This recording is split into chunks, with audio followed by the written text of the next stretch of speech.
Pinaubaya mo mangyari ito sa akin. Laging kino-question natin ang kapangyarihan ng Diyos. Pero dito sa ating ebanghelyong narinig ngayon, makikita natin na sa gitna ng pighati ni Maria at ni Marta ay dumating si Jesus.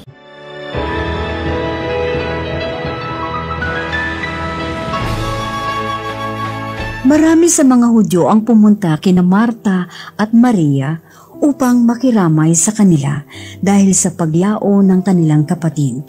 Kaya pagkarinig ni Marta na dumarating si Jesus, sinalubong niya ito. Si Maria naman ay nakaupo sa bahay at sinabi ni Marta kay Jesus,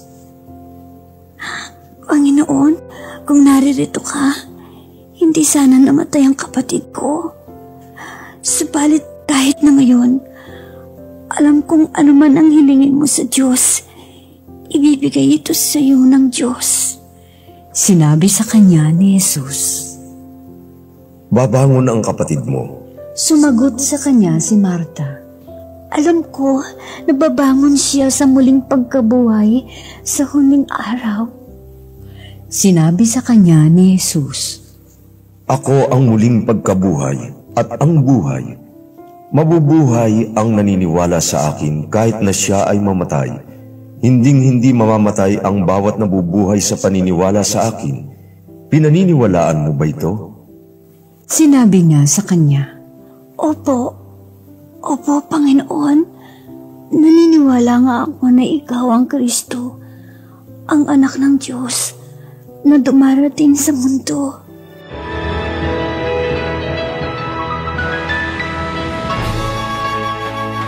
Sa gitna ng pighati, mayroong kalwalhatian. Minsan kasi kapag tayo ay nandun na sa kapighatian, ang madalas nating sinasabi ay, bakit nangyari ito sa akin? Samantalang ako'y mabuting tao. Lord, ba't pinaubaya mo mangyari ito sa akin? Laging kino-question natin ang kapangyarihan ng Diyos. Pero dito sa ating ebanghelyong narinig ngayon, makikita natin na sa gitna ng pighati ni Maria at ni Marta ay dumating si Jesus. Sabi ni Marta, "Panginoon, kung narito ka sana'y hindi mangyayari ito kay Lazaro." Best friend po ng ating Panginoong Jesus si Lazaro. At dito nakita natin ang ating Panginoon na umiyak.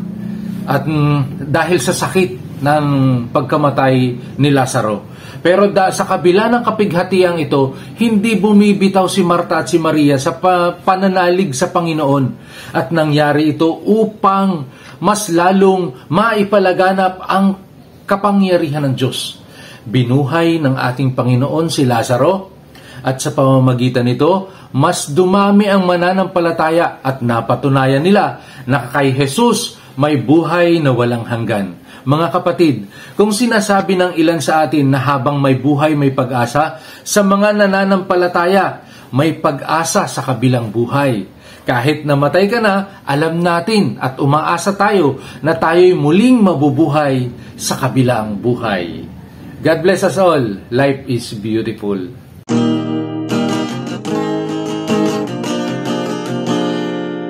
Buhay ng tao di maintindihan, minsan masaya, minsan puno ng dusa. Huwag mabahala, kaibigan ko, pagkat si Jesus nagbabantay sa'yo. Siya ang ating kaibigan, siya ang ating sandigan. Sa Kanya may buhay na walang hanggan. Sa ating puso'y papasukin siya. Habang tayo'y mayroon pang panahon, sarili tanungin, ako ba'y handa na? Kung si Jesus dumating ngayon, sa Kanya ako'y magkakasama ba? Siya ang ating kaibigan, sandigan. Siya ang ating sandigan. Sa Kanya may buhay na walang hanggan. Sa ating puso'y babasugin siya. Wag nang mag-alinlangan kaibigan ko. Sa ating puso, sa ating puso, babasukin siya. Siya ang ating sandigan.